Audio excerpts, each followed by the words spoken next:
Hey everyone, so today I want to discuss and review some of the fundamental alignment cues or alignment things that you should be paying attention to, especially when you're doing standing postures and flowing through some of the harder poses.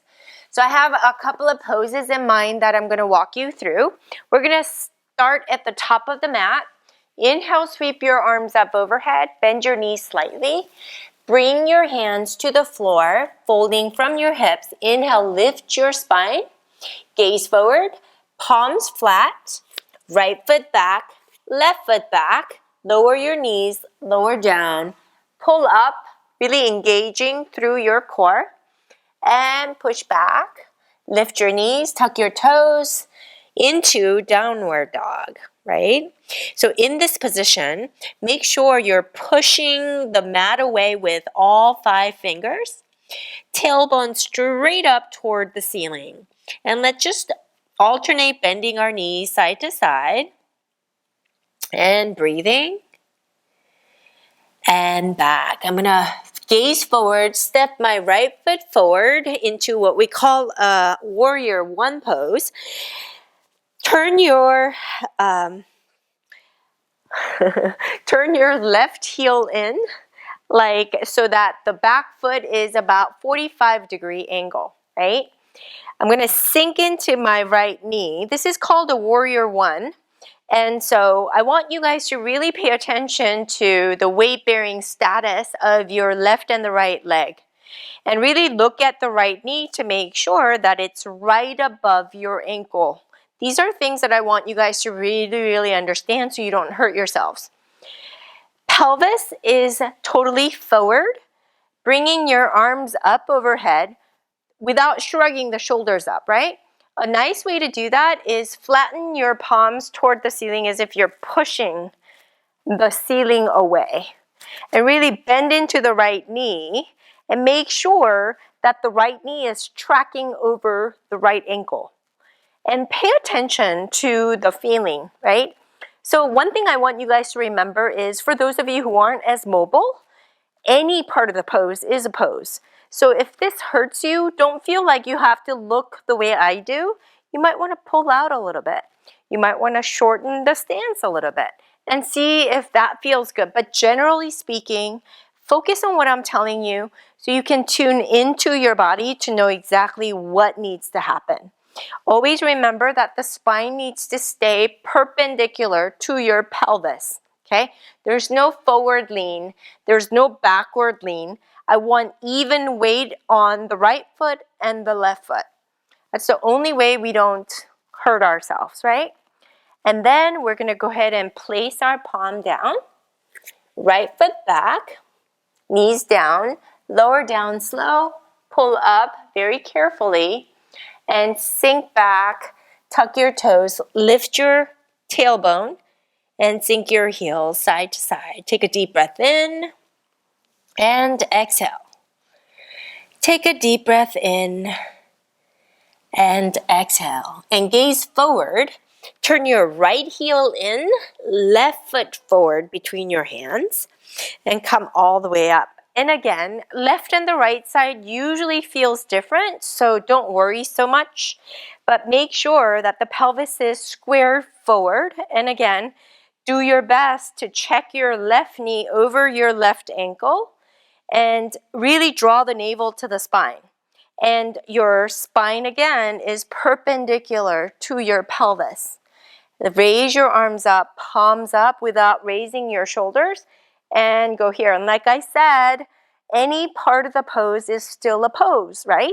So don't be too hard on yourself if you can't look exactly the way it should look. All that thought you have around yoga, please get rid of it because this is the most healing movement exercise to keep you mobile. I promise. Palms come down.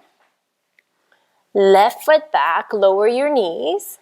Lower down slowly. And pull up. It's one of those things where it's so safe and slow to move. And you follow me long enough, your body starts to remember and start establishing what's called muscle memory to create the movements and the shapes. and everything starts to make sense one day. So it's going to happen, but you just have to keep showing up. Don't give up. Gaze forward, right foot forward and left. Inhale, lift up and out. Exhale, fold. Inhale, sweep your arms up overhead and back. Again, inhale up. I'm going to show you one more pose. Exhale down. Inhale, lift, palms flat. Right foot back. Left foot back. Lower down. Pull up. And sink your hips back. Tuck your toes. Lift your hips. Downward dog. Take a deep breath in. And exhale. This is called the sun salutation, where we feel, to connect the different poses together into a flow. We sort of do that. Right foot forward, turn your back heel in, and come up. So this time, I'm going to switch so you guys can see me on the left side. So right heel in, left foot forward for me, okay? I'm going to open up into what's called a triangle pose, right? So I'm going to come down this way. And as I do, I'm going to bring my block in front because this is going to be really hard. So I don't want you guys to sink into your hips like this. I want you to press down through your feet to keep this nice and long on both sides. And go down with the left arm and lift up with the right. You're pushing the right hip back, left hip under, right? So you're going to stay responsible, connected with the core. And then you're going to come up, and as I come up, I'm going to bring my block and shift and turn on my heels. Place the block in front of my right foot this time. And again, I don't want to sink into my right hip. So I want to stay responsible, pushing my left hip back, right hip forward. That really honors your structures and honors your joints in a way where you're not going to cause degeneration. Feel free to come down onto your fingertips like I'm doing to stay open through your pelvis. Really twist and really cinch your waist, navel to the spine. Lift your left arm up. Gaze up as you continue to open up your chest toward the ceiling. And come all the way up and back. And I'm going to bring my toes in and heel toe my feet back. So what we're going to do is I'm going to keep kind of dissecting various poses in yoga so that it's available to you in a way so that you can follow and start to master. And please, please, please show up when I share these yoga tips because it's like the only thing that's helped me sane through my yogic journey is why I love yoga so much. And if you can't do it today, I promise you, over time, your body starts to get used to it. It's an exercise that we all can grow old with, right? So it provides us with improved mobility, improved function, improved balance, improved proprioception, all the things that a lupus patient needs. So with that, I'll see you guys next week.